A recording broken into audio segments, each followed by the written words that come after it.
Hello guys, ITR file करने का season शुरू हो चुका है। और ये सीजन में आपको जब आईटीआर फाइल करना है तो आपके दिमाग में क्वेश्चन आया होगा, sir there are 7 ITR given by the department, तो मेरे लिए मेरे इनकम के लिए कौन सा आईटीआर इंपॉर्टेंट है, ये मुझे कैसा पता चलेगा। बस उसी विषय पे लेके एक छोटा सा वीडियो। गाइस फटाफट चैनल को सब्सक्राइब करो और बेल आइकन दबाओ तो आपको ऐसी अपडेट्स मिलते रहेगी। आईटीआर 1 जो है वो है रेसिडेंट इंडिविजुअल के लिए। अगर आप रेसिडेंट इंडिविजुअल है और आपकी इनकम जो है गाइस वो अप टू ₹50 है, मतलब एग्जैक्ट 50 लाख से, तो भी आपके लिए आईटीआर है। और ये इनकम कहां से, देखो, सैलरी से या पेंशन से या आपकी कोई हाउस प्रॉपर्टी है, one house property, one single only, है ना। अगर आपकी सिंगल हाउस प्रॉपर्टी है और उससे अगर आप इनकम कमा रहे हो तो फिर आपको आईटीआर 1 भरना पड़ेगा। और हाँ, इसके साथ साथ आपकी खेती भी है, बट वो एग्रीकल्चर इनकम जो खेती से निकल रही है वो आपकी 5,000 रुपए तक की है, तो आपके लिए आईटीआर 1 है। तो आईटीआर 1 किन लोगों के लिए, फटाफट रिपीट करो। इफ यू हैव सैलरी या फिर पेंशन वाले पर्सन हो आप, एंड आपके पास एक ही house property, one house property जिससे आप इनकम कमा रहे हो, एंड एग्रीकल्चरल इनकम आपका अप टू 5,000 है, तो आपके लिए आईटीआर 1 है, राइट। अगर आपकी इनकम ये सब सोर्सेस से, ये पूरे सोर्सेस से, मान के चलो किसी की सैलरी 50 लाख से ऊपर है, तो फिर आपके लिए भले ही आपकी सिर्फ सैलरी इनकम है बट आपके लिए आईटीआर नहीं, आपके लिए आईटीआर 2 है। तो एवरी इनकम फ्रॉम आईटीआर 1 जो ऊपर देखे हमने वो तो है। अगर ये इनकम आईटीआर 1 के हिसाब से है और लेकिन आपका सैलरी 50 लाख से ऊपर जा रहा है ना, 50 लाख के ऊपर, तो फिर ऐसे केस में आपको आईटीआर 2 में जाना पड़ेगा। आईटीआर 2 में ऊपर वाले इनकम के अलावा कैपिटल गेन, आपने कोई शेयर्स परचेज की, सेल के, लैंड सेल की, बिल्डिंग सेल की, वहां से आपको कैपिटल गेन हुआ, तो आपको आईटीआर 2 फाइल करना पड़ेगा। ओके, सो कौन कौन सी इनकम आईटीआर 2 में, देखो, एवरी इनकम ऑफ आईटीआर 1 जो अपन ने देखा, लेकिन अगर वो 50 लाख से ऊपर वाली है तो इधर आएगा। कैपिटल गेन की इनकम, अगर आपके पास एक से ज्यादा हाउस प्रॉपर्टी है तो आप ऊपर नहीं, मतलब आईटीआर 1 नहीं फाइल करेंगे, आईटीआर 2 फाइल करेंगे। फॉरेन इनकम है, आपकी कोई फॉरेन इनकम है या फिर एसेट्स है, आपने मॉरिशस में एक बंगलो लेके रखा है ना, पानी के अंदर, तो फिर आप ये वाली आईटीआर 2 फाइल करेंगे।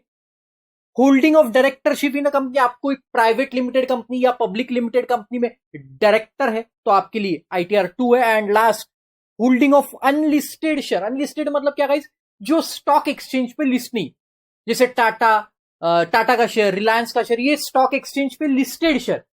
But if the shares are not listed, like आपके 2-3 भाई मिलके आपने कंपनी बनाई है, हस्बैंड वाइफ ने कंपनी बनाई है प्राइवेट लिमिटेड, उनके शेयर लिस्टेड नहीं होती, तो अगर आप ये कंपनी के शेयर होल्ड कर रहे हो तो फिर आपको ये आईटीआर 2 भरना पड़ेगा। तो कौन कौन से केस में, अगर आपकी सैलरी पेंशन इनकम है प्लस उसके साथ साथ आपका कैपिटल गेन है, one more than one house property है, फॉरेन इनकम, डायरेक्ट, इनमें से कहीं पे भी आप फंसते हो। मतलब एग्जांपल, जैसे मान के चलो इस केस में आपकी सैलरी है बस 30 लाख की, बट आपको कैपिटल गेन की इनकम है, तो भी आपको आईटीआर 2 में आना पड़ेगा। आपकी सैलरी बस 10 लाख रुपए है लेकिन आप कोई अनलिस्टेड कंपनी के शेयर होल्ड कर रहे हो तो आपको आईटीआर 2 में आना पड़ेगा। अरे बात समझे आप? यस। आपकी सिर्फ सैलरी इनकम है लेकिन वो 55 लाख रुपए, तो भी आईटीआर 2 में आना पड़ेगा, आईटीआर 1 में नहीं जमेगा। अरे समझे, ये एग्जाम्पल परम्यूटेशंस बताए। Okay, next ITR 3, it is for a person who is carrying on a business और प्रोफेशन गाइस, इंपॉर्टेंटली। ओके, तो एवरी पर्सन जिसकी इनकम आईटीआर 2 वाली है, मतलब ये ऊपर कैपिटल गेन, जिसका फॉरेन इक्विटी शेयर्स में, फॉरेन एसेट्स में इंटरेस्ट होल्ड है या फिर इनकम कमाता है, इसके अलावा उसकी इनकम सबसे इंपॉर्टेंटली कहां से, बिजनेस प्रोफेशन से। If you have a income, जैसा मेरा किराना शॉप है, कपड़े का shop, I have a income from business and profession, then I have to file. Profession मतलब doctor, chartered accountant, lawyers, all these are professional person, तो आपके लिए आईटीआर 3 है। ओके, तो इनकम ऑफ आईटीआर 2, आप बिजनेस प्रोफेशन में हो या फिर आप कोई पार्टनरशिप फर्म में पार्टनर हो।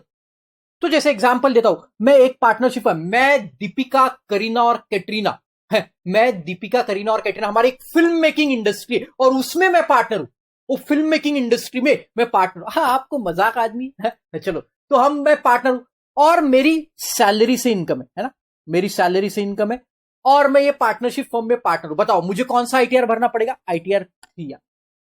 अरे समझे आप लोग? दो माय इनकम सैलरी, बट उसके साथ साथ मेरी ये पार्टनरशिप फर्म की भी इनकम है, तो मुझे ITR 3 भरना पड़ेगा, राइट।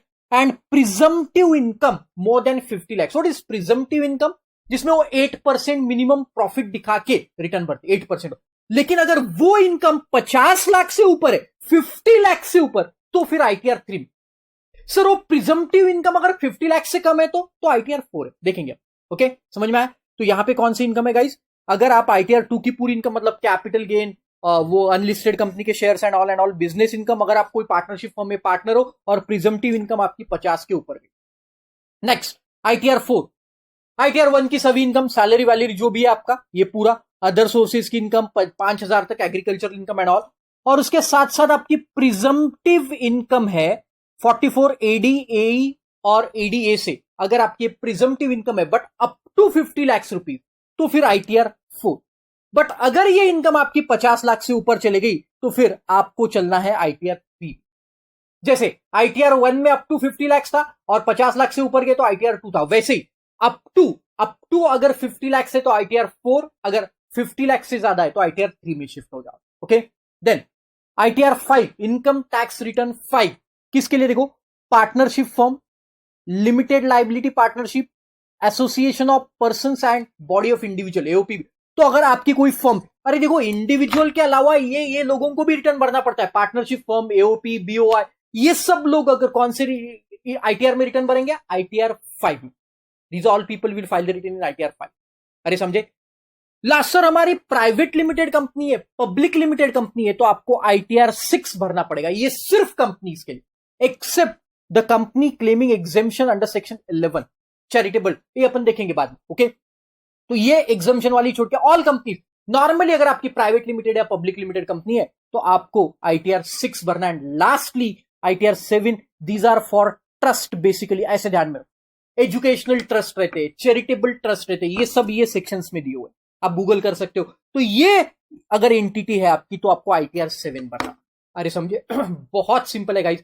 ITR 5, 6, 7 तो एकदम ही सिंपल है। देखो, फर्म, LLP, AOP भी ITR 5 है, 6 कंपनीज के लिए, 7 ये ट्रस्ट वालों के लिए, 4 जो है मैंने बताया up to 50 lakh presumptive taxation और जिनकी ITR 1 की इनकम है उनके लिए 4। तो 4, 5, 6, 7, 3, 2, 1 मैंने ऑलरेडी बता दिया। Salary income up to 50 lakh, more than 50 lakh है तो कैपिटल गेन, बाहर की अगर इंटरेस्ट इनकम है, फॉरेन एसेट्स बाहर है आपकी, अनलिस्टेड पब्लिक कंपनी में शेयर है आपका, और डायरेक्टर हो कोई कंपनी में, तो ITR 2 में जाएंगे। Okay, I hope video is clear and very important to you.